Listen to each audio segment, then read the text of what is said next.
You're watching ABC 36 on your side. News at 5:30.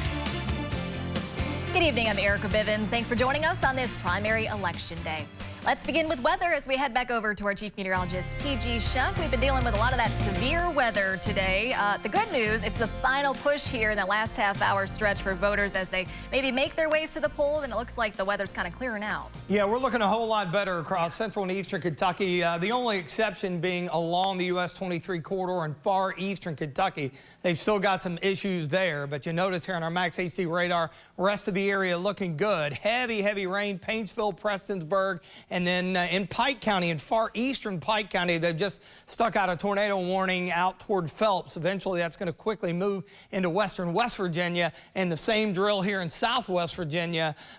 It's just moved out of Harlan County, and then they stuck a tornado warning out for Lee and Scott counties in southwest Virginia. So showing you that we are finally out of the woods. You see the radar loop here. We had the squall line develop, and the individual cells out ahead of it really caused some issues with some spin-ups. Of course, we were tracking one even here in the Bluegrass on our Bluegrass Pace Care Skyview HD camera network.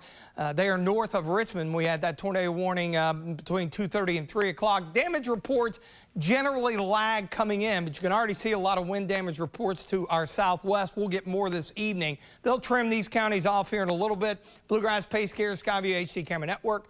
In Mount Sterling, 63 winds out of the north, indicating that boundary has moved through.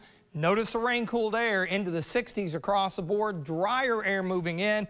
Looking a whole lot better for the midweek. I'll tell you about it coming up.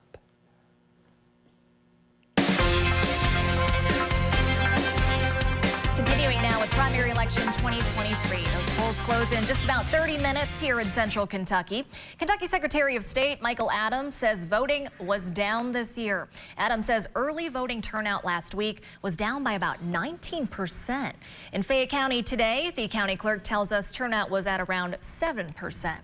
Now, as voters cast their ballots, all eyes are on the race for the governor. 12 Republican candidates, remember, are vying for a chance to run in November against Governor Andy Beshear, the incumbent.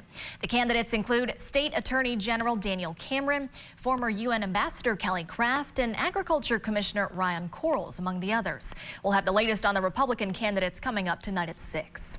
Now, on the Democratic side, 3 candidates in the race for governor. That includes incumbent Governor Andy Beshear facing off against Jeff Young and Pepe Martin. Governor Beshear running for a second term in office. Well, tonight, Governor Beshear is holding an election watch party at the Kentucky Historical Society in Frankfort. That's where we find ABC 36's Justin Walker live with more. Justin? Doors have just opened here at the Kentucky Historical Society, where incumbent Democratic Governor Andy Beshear's watch party is taking place, and staff are putting those final touches on that party through the doors behind me. Meantime, Governor Beshear taking part in early voting. Now, recent polls show Beshear as the overwhelming favorite to make it to November's general election to face the Republican nominee.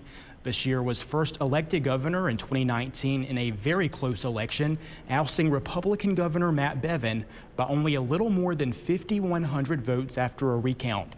Beshear leading Kentucky through the COVID pandemic, where he's been criticized for COVID-19 restrictions and shutdowns. He also led the state in the aftermath following natural disasters in eastern and western Kentucky and a mass shooting in Louisville just a few weeks ago. He touts his record economic growth and the creation of tens of thousands of jobs as positives from his time in office. Beshear faces 2 challengers in the Democratic primary for governor, former Republican Pepe Martin and Jeff Young. Now, polls have shown Beshear to be not only one of the most popular Democratic governors in the country, but most popular governors overall. And we're told Beshear will be dropping by sometime after the polls close across the state and those results have come in. But meantime, we'll, of course, keep you updated on the Beshear Watch Party. Live in Frankfort, I'm Justin Walker for ABC 36 on your side. All right, thank you, Justin. And don't forget, you can find the very latest election results on the ABC 36 website. Here's a live look at it. It's WTVQ.com. We'll keep you updated on all of those statewide races as results come in tonight on air and online at WTVQ.com under elections.